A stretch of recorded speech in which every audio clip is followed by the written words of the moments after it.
Blimey, would you look at that? It's a game with little wooden pieces and colourful cards and 3D slotty bits and dice and chunky cardboard components. Whoa, looks like we're in for an exciting day of board games. No, we are not. Khora, Rise of an Empire, kindly provided to us by Yellow Games, is a game of ancient Greek glory for 2 to 4 players. You're going to be developing your culture, gathering taxes, and sending off armies to explore other bits of Greece, I guess. The only bit of Greece I've explored was Corfu as a teenager, and the only thing I discovered was cheap cocktails and very bad decisions. Talking of bad decisions, this is a game in a special line from Yellow. Yellow expert? That means we're serious. You come at the cubes, you best not miss. This is the kind of game where you get to the second turn and you say, how do I get more coins? And the answer is that you've just lost the game. Each player slots a character from the extended ancient Greek universe into their player board, giving them a slightly dull set of powers that they can unlock throughout the game. If there's ever an expansion, I'd like to play as Fire Yogurt. Ms. Olympia starts with a sweet little bit of taxation. Captain Argos loves a fight, and Mr. Thebes, he likes to fight as well, but in a slightly different way. At the start of your turn, you're going to roll your dice and then choose your actions from this delightfully chunky hand of card things. You need a dice of an equal or higher value to assign it to an action, and you can't split up the values rolled. So if you want to play politics, then you're going to need a 5 or a 6. You can't be like, I'm going to spend this 6 to have 2 3s, and you don't get any change either if you go over budget. After everyone has picked their actions, you reveal what you've chosen and then run through these 7 actions in order from 0 up to 6. Excitingly, the first 4 of these cards are not affected by turn order, which means if you've chosen some of those actions, fill your boots. We can all just do it at the same time. Get your people, take your money. It's okay. I trust you. After that, you're going to do army stuff, play cards from your hand, and maybe upgrade your city and unlock another slightly boring bonus. At round's end, you'll trigger an event that everyone had the whole turn to prepare for, and then you'll get the chance to spend money to level up the stats on your personal board, getting better at economics, culture, or war. And then you start over and go again and keep doing it until you run out of event cards, and then somebody wins and most of you go home. This may look like an exciting game of ancient Greek battles and exploration, but if we strip away some of the colour here using advanced police image touching up technology, it becomes evident that this game is terrifyingly beige. Oh, Matt, you thought that this game was going to be exciting? Yeah, look at it. I mean, like, you've got these colourful tokens that you collect by spending a number of troops from your troop meter. You've got these cool custom wooden shapes on your board that you move up and down these tracks to track your numerical progress. And you got these cool action cards, right? That grant you all sorts of bonuses. And what kind of bonuses do they grant you? Well, usually they make you go up one of these other 3 tracks next to the troop track. Oh my God, Tom, it's just 7 different tracks. I've been catfished by a spreadsheet again. Listen.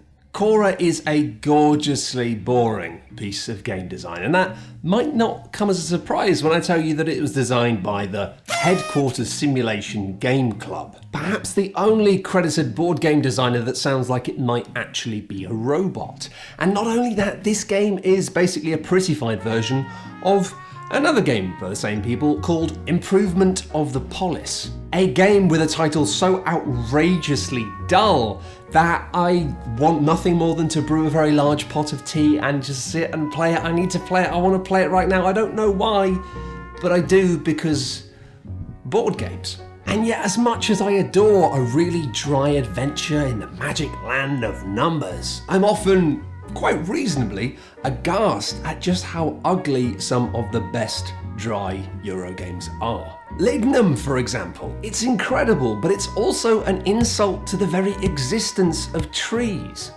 Heaven and Ale is fantastic, it's just so good, but it also feels like you're being held hostage by crayons.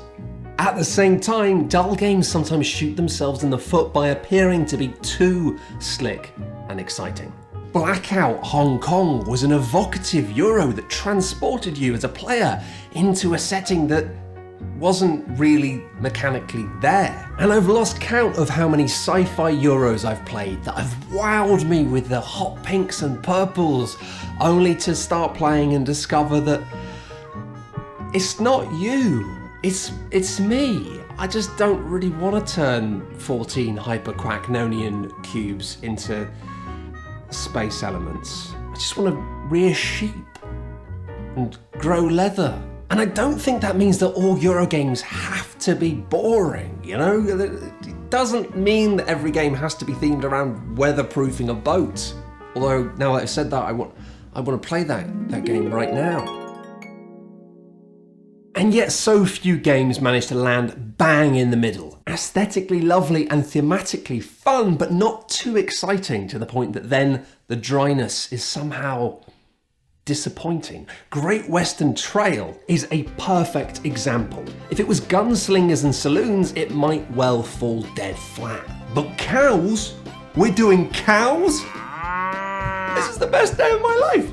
And Khora exists perfectly within this zone, although maybe on the slightly more boring end of the spectrum.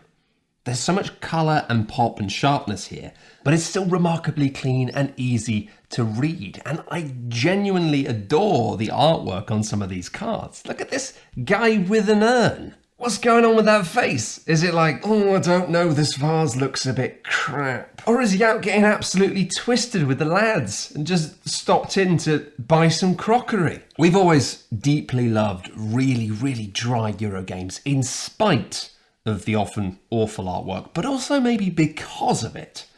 The problem is the more you inject a game with theme and good illustration and art, the more you're potentially stripping away the space that players have to use their imagination to fill in those gaps. The art and the visual design here is really nice, but none of it tries to elevate the game into being something more than it is. It all just exists to serve the game gracefully in making it feel nicer to do things with numbers. We heard you like numbers. Well, these numbers go up. And also down. You want to ramp up your military stat and pump out whopping armies? Hell yeah, feels good. You want to get into the pocket of Big Al and hit up the masses with heavy taxation? Yeah, boy. Let's take that bread. How about you chase these criteria that only one player can immediately claim, increasing their standing on a track that acts as a points multiplier for every one of these tokens that you collect during the game, but not these tokens, only these tokens. Damn, did it just get hot in here? Yes, it did. Hot for spreadsheets. You can turn the camera off and leave now. I would like to be alone. Okay, first things first. This Troops track is way bigger than the other tracks. Apart from the Citizen track is exactly the same. Not going to mention that. The reason this track is really big is because army stuff plays a big part in the game. A lot of the event cards feature folks who require biffing, and this large chart of delicious discs are the main place you'll get the prerequisite symbols you need to play the cards in your hand. And in the parlance of Mount Olympus, if any player goes pure mad for lads and gets themselves right to the top of the troop track, they can go to Persepolis, killing literally all of those people, all 15 dead, but getting one of each of these 3 tokens. And not only that, doing so will change the nature of the way the game ends, which is just a tiny little tweak that means that tactically, as players, you're sort of constantly on a weird footing. You don't know exactly how the game is going to end, so it's like you're getting ready to fight someone, but you're both on a bouncy castle. And what do these treasure symbols represent? It's the stuff that you find when you're out there exploring. Why are ancient Greeks exploring ancient Greece and finding ancient Greek artifacts? But I know what you're thinking. The actions I can do in this game are entirely determined by a roll of the dice? Well, not exactly. Just like in real life, how much you're able to achieve personally can be amplified by simply exploiting some other humans. The citizen track is basically a resource you'll continually spend. One person per pip you need to take that more expensive action. So there is some luck here, sure, but it is mitigatable. Is that a word? I don't know. By players who want to do that. And I really enjoy this because it's not very difficult to avoid those horrible situations where luck has done you wrong. But if you're the kind of player that you really, really love squeaking along the edge and just trying to take the corners very, very dangerously, you can do that. You can just scrape by and that's fun. You can run out of citizens and can't do the thing you need to do because you've completely messed it up. And that is fun too, but fun in a bad way. The thing is though, the dice are misleading here because really it's not that much luck. It's simply another rub in this overall tactical marinade. Choices everywhere. And gosh, it's nice to think. But if all that dice chat had your face all horrible and scrumpled, then I've got a sweet little phrase that's going to perk up your pine cones. Card drafting. Yes, you start the game by drafting the cards you're going to have. Yeah, it adds another few minutes before you can start playing the game, but it's fair, sharp, and relentlessly tactical right from the very start. Don't make me tap the box. There's a push and pull of hubris throughout. Like, how sure are you that you've got enough citizens to top up your roll next turn? And if you have got enough citizens, how sure are you that you don't have too many citizens and you've actually been suboptimal by having more citizens than you need? And don't make me tap the box. It's a sequence of racing lines that you're constantly trying to optimize, and then before you know it, bam, the game is over. It's fast, we're done. Did I adore this game? No. Would I recommend this game to anyone who plays board games? Absolutely not, no. Would you like to play it again sometime? Yeah, hell yeah, I really enjoyed it. I had a lovely time playing this. It's really great. Thanks for playing. Now get out of my house. And that's Khora, perhaps the truly perfect boring game, one of the aesthetic pinnacles of making something look lush without getting anywhere near being exciting. I tell you, if these cards all had pictures of people with swords doing exciting fights on them, then this game would not be anywhere near as much fun to play. No, everything here is just right, and I salute that. I can't recommend it though, not with the seal that we use for games that are capital A amazing or games that can just be played and enjoyed by absolutely anybody. But if this is a game that you're gonna love, and I kind of love it, then you probably already know by now, so consider that the recommendation that you need. I would say it's the kind of game that mostly is a bit solitary. You're doing your own things, you're moving your own things around. There are some points of conflict when the battles come up, grabbing those tokens. There are definitely turns where you think, I need to be going first. And having all of the focus of player interaction and just in this one area is a really lovely choice that does mean you focus on it. Mostly though, you're kind of just doing your own thing and having a nice time with numbers.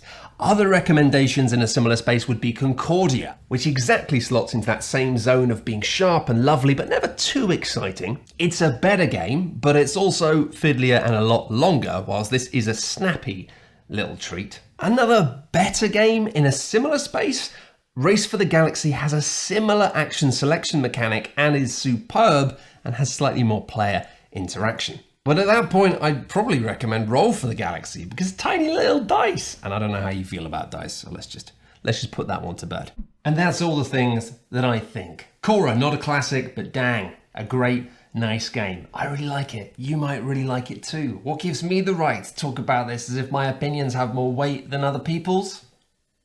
Don't make me tap the human.